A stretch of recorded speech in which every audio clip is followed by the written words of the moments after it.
2026ನೇ ಸಾಲಿನ ಟಿ20 ವಿಶ್ವಕಪ್ ಗೆದ್ದಿರೋ team India ಅನೇಕ ರೆಕಾರ್ಡ್ಗಳನ್ನು ಕ್ರಿಯೇಟ್ ಮಾಡಿದೆ. ಆ ದಾಖಲೆಗಳೇನು ಅನ್ನೋದರ ವಿಶೇಷ ಮಾಹಿತಿ ಇಲ್ಲಿದೆ. ಮೊದಲನೇದಾಗಿ ಟೂರ್ನಿಯೊಂದರಲ್ಲಿ 100ಕ್ಕೂ ಅಧಿಕ ಸಿಕ್ಸರ್ಗಳನ್ನು ಸಿಡಿಸಿದ ಮೊದಲ ತಂಡ ಅನ್ನೋ ಹೆಗ್ಗಳಿಕೆಗೆ ಭಾರತ ಪಾತ್ರವಾಗಿದೆ. ಭಾರತ ತಂಡ 106 ಸಿಕ್ಸರ್ ಸಿಡಿಸಿದ್ದು ವರ್ಲ್ಡ್ ಕಪ್ ಸೀಸನ್ 1ರಲ್ಲಿ ಈ ಸಾಧನೆ ಮಾಡಿದ ಮೊದಲ ತಂಡವಾಗಿ ಹೊರಹೊಮ್ಮಿದೆ. ಇನ್ನು ವೆಸ್ಟ್ ಇಂಡೀಸ್ ಈ ಟೂರ್ನಿಯಲ್ಲಿ 76 ಸಿಕ್ಸರ್ ಬಾರಿಸಿದ್ದು ಅತಿ ಹೆಚ್ಚು ಸಿಕ್ಸರ್ ಸಿಡಿಸಿದ ತಂಡಗಳ ಪೈಕಿ ಸೆಕೆಂಡ್ ಪ್ಲೇಸ್ನಲ್ಲಿ ವೆಸ್ಟ್ ಇಂಡೀಸ್ ಇದೆ.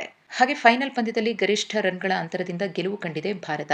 ನಿನ್ನೆ ಬರೋಬ್ಬರಿ 96 ರನ್ಗಳಿಂದ ಗೆದ್ದಿದ್ದು ಟಿ20 ವಿಶ್ವಕಪ್ ಫೈನಲ್ನಲ್ಲಿ ಯಾವುದೇ ತಂಡ ಇಷ್ಟು ರನ್ಗಳ ಅಂತರದಿಂದ ಗೆದ್ದಿಲ್ಲ. ಇನ್ನು 2012ರ ಫೈನಲ್ನಲ್ಲಿ ಶ್ರೀಲಂಕಾ ವಿರುದ್ಧ ವೆಸ್ಟ್ ಇಂಡೀಸ್ 36 ರನ್ಗಳ ಅಂತರದಿಂದ ಗೆದ್ದಿದ್ದೇ ಈವರೆಗಿನ ಅತಿ ದೊಡ್ಡ ಅಂತರದ ಗೆಲುವಾಗಿತ್ತು. ಇನ್ನು ಭಾರತ ತಂಡ ಟಿ20 ವಿಶ್ವಕಪ್ ಇತಿಹಾಸದಲ್ಲೇ ಇದೇ ಮೊದಲ ಬಾರಿಗೆ ನ್ಯೂಜಿಲೆಂಡ್ ವಿರುದ್ಧ ಗೆದ್ದು ಬೀಗಿದೆ. ಈ ಹಿಂದೆ ವಿಶ್ವಕಪ್ನಲ್ಲಿ ನ್ಯೂಜಿಲೆಂಡ್ ವಿರುದ್ಧ ಆಡಿದ 3 ಪಂದ್ಯಗಳಲ್ಲೂ ಭಾರತ ಸೋತಿತ್ತು. ಭಾರತ ತಂಡ ತವರಿನಲ್ಲೇ ಏಕದಿನ ಮತ್ತು ಟಿ20 ವಿಶ್ವಕಪ್ ಗೆದ್ದ ಮೊದಲ ತಂಡ ಎನಿಸಿಕೊಂಡಿದೆ. 2011ರಲ್ಲಿ ಭಾರತದಲ್ಲೇ ನಡೆದ ಏಕದಿನ ವರ್ಲ್ಡ್ ಕಪ್ ಫೈನಲ್ನಲ್ಲಿ ಭಾರತ ಗೆದ್ದು ತವರಿನಲ್ಲೇ ಈ ಸಾಧನೆ ಮಾಡಿದ ಮೊದಲ ಟೀಮ್ ಆಗಿತ್ತು. ಈಗ ಟಿ20 ವಿಶ್ವಕಪ್ನಲ್ಲೂ ಇದೇ ಸಾಧನೆ ಮಾಡಿದ್ದು ಈವರೆಗೂ ಯಾವುದೇ ತಂಡ ತವರಿನಲ್ಲಿ ಟಿ20 ವಿಶ್ವಕಪ್ ಗೆದ್ದಿರಲಿಲ್ಲ. ಈಗ ಭಾರತ ಆ ಇತಿಹಾಸವನ್ನು ಸೃಷ್ಟಿ ಮಾಡಿದೆ. ಭಾರತ ಬರೆದ ಮತ್ತೊಂದು ದಾಖಲೆ ಏನಂದ್ರೆ ಬ್ಯಾಕ್ ಟು ಬ್ಯಾಕ್ ಅಂದ್ರೆ ಸತತ 2 ಬಾರಿ ವರ್ಲ್ಡ್ ಕಪ್ ಅನ್ನ ಗೆದ್ದಿದೆ.